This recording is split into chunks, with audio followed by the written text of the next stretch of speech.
Comic books are kind of hard to get into. At least that's what they would have you believe. But in this video, you will learn what is, in my opinion, the best way to get into comic books that doesn't seem too daunting. Let's say you enjoyed watching the Marvel movies, or you enjoy watching Invincible or The Boys. It just seems so hard to get into the comic books themselves. Maybe you went into a comic book store, tried to find something, or you did some research, and it just seemed like, how am I supposed to read every single Batman comic since 1939? It just doesn't seem feasible. And here's the thing, it's really not. Let's say you're trying to get into comics. You walk into a comic book store, where do you start? There's a pretty standard trade paperback, not for too much money. You see these sort of bigger trade paperbacks with a bit more content in them, but pricier. And then maybe there's the new compact versions of comics, Marvel and DC have been putting out. And then you see the omnibuses, which can go for anywhere from like $75 to $150, right? And you're thinking to yourself, and then you see single issues, but there are some comics out there whose issues number into the hundreds, and like, how are you supposed to get into that?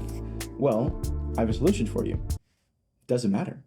The best thing you can do, and what I did personally to get into comics, was get a random issue.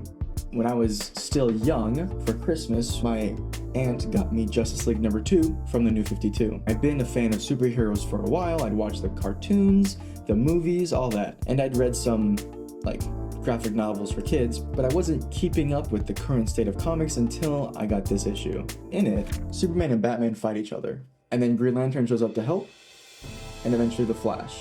When I was young, this comic was the coolest thing I'd ever seen in my life. Maybe it was the art by Jim Lee, but I just got so invested with this one thing that I had no idea what it was about. Ever since then, I have been collecting comics. Well, on and off, finances, right? That's kind of how I approach comics again these days. Sometimes if I find myself falling out of comics, I'll just go to the store and pick up something random. Maybe a cover that catches my eye with some good-looking art, like this one, Cruel Kingdom. That's some dope cover art. I've never heard of this new line of books, but I got it and I loved it, and now I'm super into it. And if you want something more like manga, you can go read indie stuff that has a clear, definite beginning and end. Things like Invincible, that's a great place to start.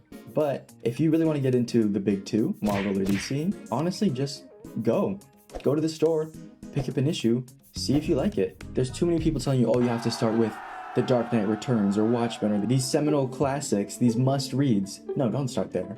Don't start there. Just grab something that looks interesting. It doesn't matter what other people say. It doesn't matter what reviews it got. Go find something that looks cool, flip through the pages a bit if you can, and if it looks interesting, then get it. It's as simple as that.